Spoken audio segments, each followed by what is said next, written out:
Hey, how's it going? This is Fred. I want to bring a quick video for you guys to kind of go over some things that I see when people are trying to start a credit repair program. So what I'm going to do is I'm just going to go ahead and talk about a few things. I'm going to give you five today. Uh, Five mistakes, big mistakes that I see people make as they come through a credit repair program, whether it's our program, a different program, who transition to our firm. So the first thing that I say is a big mistake is they don't create a budget.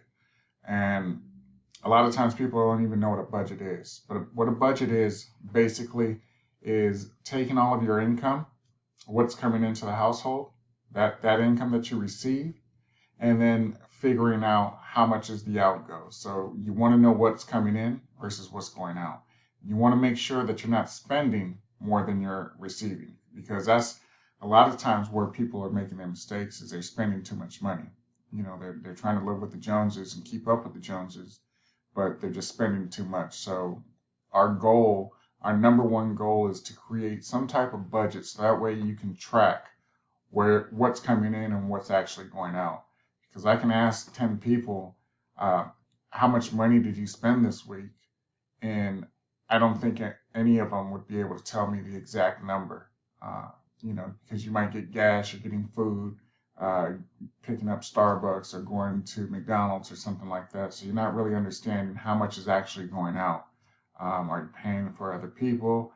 Let's say you're getting paid, 1,200 bucks, but you had to pay your rent, and let's say the rent was $900, for instance, right? So you got $300 left, but did you take into consideration that you didn't really actually receive 1,200? You may have received like 1,150. So a lot of times people don't even understand how much money they actually have coming in.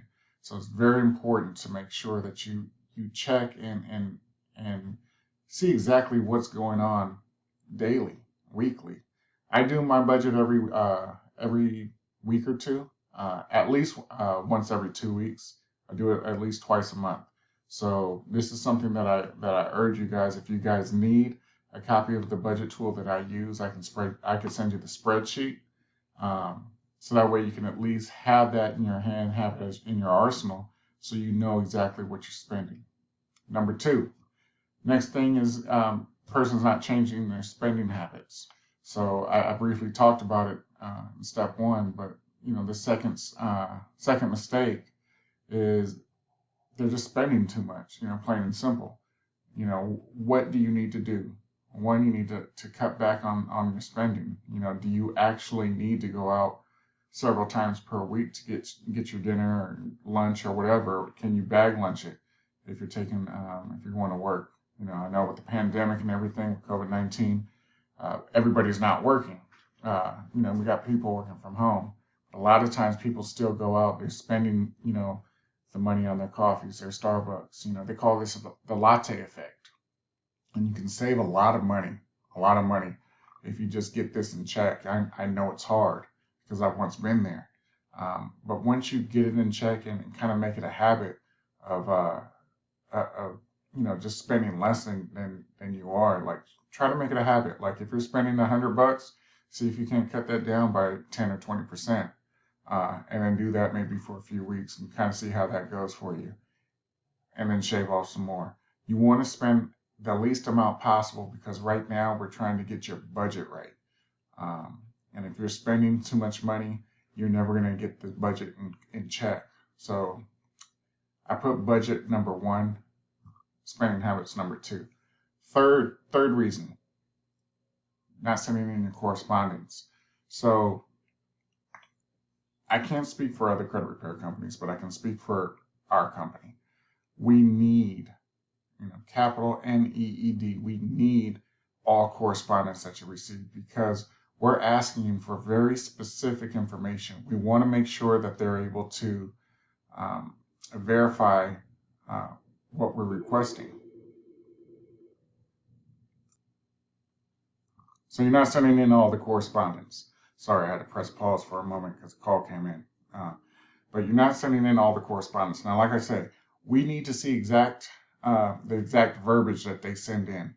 We're asking, again, for very specific information, whether it's from the credit bureaus or from the furnisher, whether that's a collection agency, original creditor, courthouse, whatever the case might be. We're asking for very specific information, and we need to know exactly what they said. As you go through our program, there's a lot of things that go on in the background that we're not really explaining to you, because it's just going to be kind of out of most people's league as far as what we're doing. So we use these books here, and I'm just going to pull out one of these books. So this book right here, let me just make sure you guys can see this. Give me 1 second. So this book right here, Fair Credit Reporting Act, as you can see, it's a very thick book. The letters are extremely small, so there's a lot of information that goes into this. And we're using these books because it's the law. So Fair Credit Reporting Act says exactly what is and is not allowed as far as when it comes to reporting on your credit report. So we want to make sure that when we're requesting specific information that they're adhering to the Fair Credit Reporting Act. If we're dealing with the collection agencies, we want to make sure that they're adhering to the Fair Debt Collection Practices Act. We have a couple of books here. This is one of them. Just make sure you guys can see that. Fair Debt Collections Practices Act. This is volume 2. This is the appendices. So this is just like a little bit of information. We still have another book here. Okay. So there's a lot of information that we're going over because we want to make sure that they are doing what they're supposed to do. And we're doing this for you guys. We want to make sure that when we're requesting what we're requesting, we're going to do the very best job for you. We don't want you to feel that we're not doing our very best, because our letters are extremely good in my opinion. And again, it's my opinion. Now, I've seen other letters that other companies write, and I can tell you that it's a joke. Straight up, it's a joke. You know, you got companies out there that will say the account's not mine, when in fact the account is yours.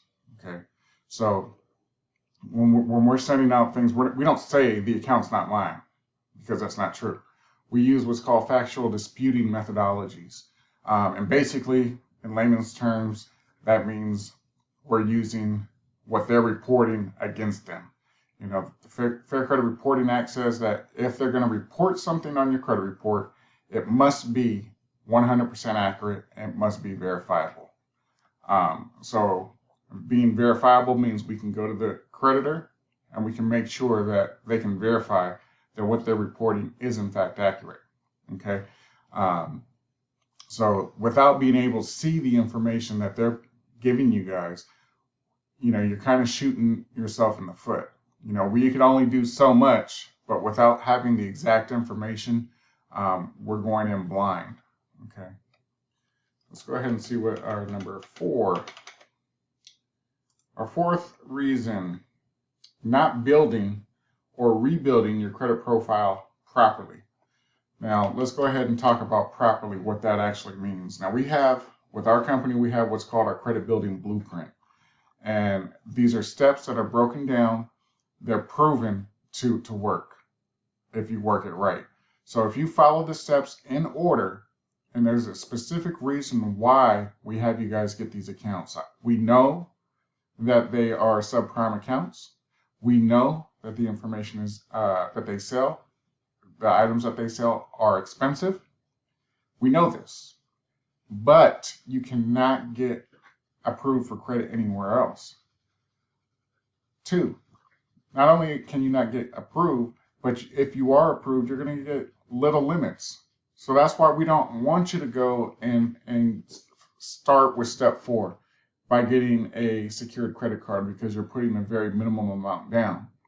We want you to start with step 1, which will give you a $10,000 credit line. Go to step 2, that's going to give you a $5,000 credit line. Go to step 3, that's going to give you another $5,000. So the first 3 steps are going to get you $20,000 worth of credit limits reporting on your credit report. Why do we do it this way? Why don't we have you go get a secured credit card first? This is the reason.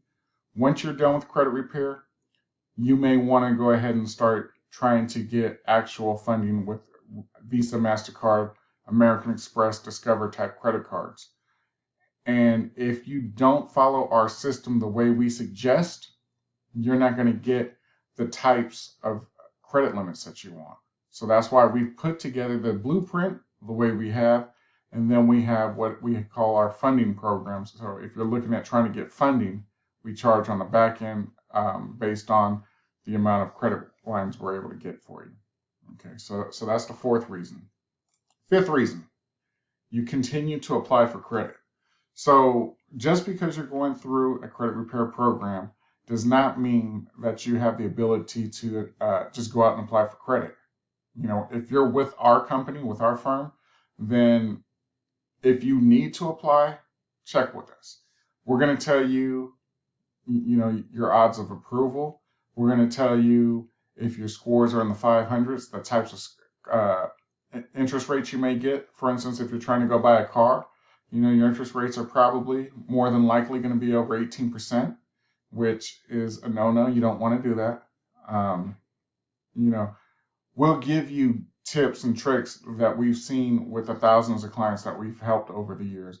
We'll give you tips and tricks that have helped them, have helped, you know, we help people whether they're a client or not. If they ask for information, we'll give it, you know, because that's what we are. We want to give to the people to help them. When we help them, they're going to help us, you know, because we are a small company. We are a mom and pop shop, so we're going to do what we can to help people, because when we help people, they'll in turn just be like, hey, he gave us good information. He didn't even charge us for this information. You should check with him, you know. So that's the 5 big mistakes that we see. Now, what I'm going to do right now is I'm just going to go ahead and give you a bonus. So this is another mistake that we see. You don't address collections, new collections coming in. So if you get a collection letter, they call it a dunning notice, and it gives you 30 days to dispute the validity of the account. We need to know this information. It's very important just to give us this information, because if you give us the information, then we're going to be able to go ahead and file a dispute on that account. We can dispute the full amount, ask them for full verification. We're going to ask them for copies of the application, the date of last activity. We want to make sure that they're reporting the date that the last payment was made. We want to know that the account was open on a specific date and not on the first, which most two of the bureaus will always report that the account was open on the first of the month, when that's not the case in most circumstances. You know, your account may have been open on May 12th, but they're reporting May 1st. So that's our 6 things. I gave you 5 plus a bonus. Just make sure that you guys follow the instructions. If you're going with a company, whether it's with us, whether it's with another company, you want to make sure you do your due diligence. Make sure that they're actually looking out for your best interest. I'm going to go ahead and continue doing these videos. If you guys have questions, have something you want to talk about, something you want to learn about, you know, drop a comment. I'll go ahead and make a video for it. If you guys have any questions, feel free to reach out, send an email to us, info@approvemyscore.com, info@approvemyscore.com. One of our reps will handle that. If you want to get to me directly, send me an email, fred@approvemyscore.com. So with that being said, I want to thank you guys for taking the time to watch this video. If you guys have any questions, again, feel free to watch out. Please like the video, share the information with somebody you think might enjoy the information. And with that being said, have a good day.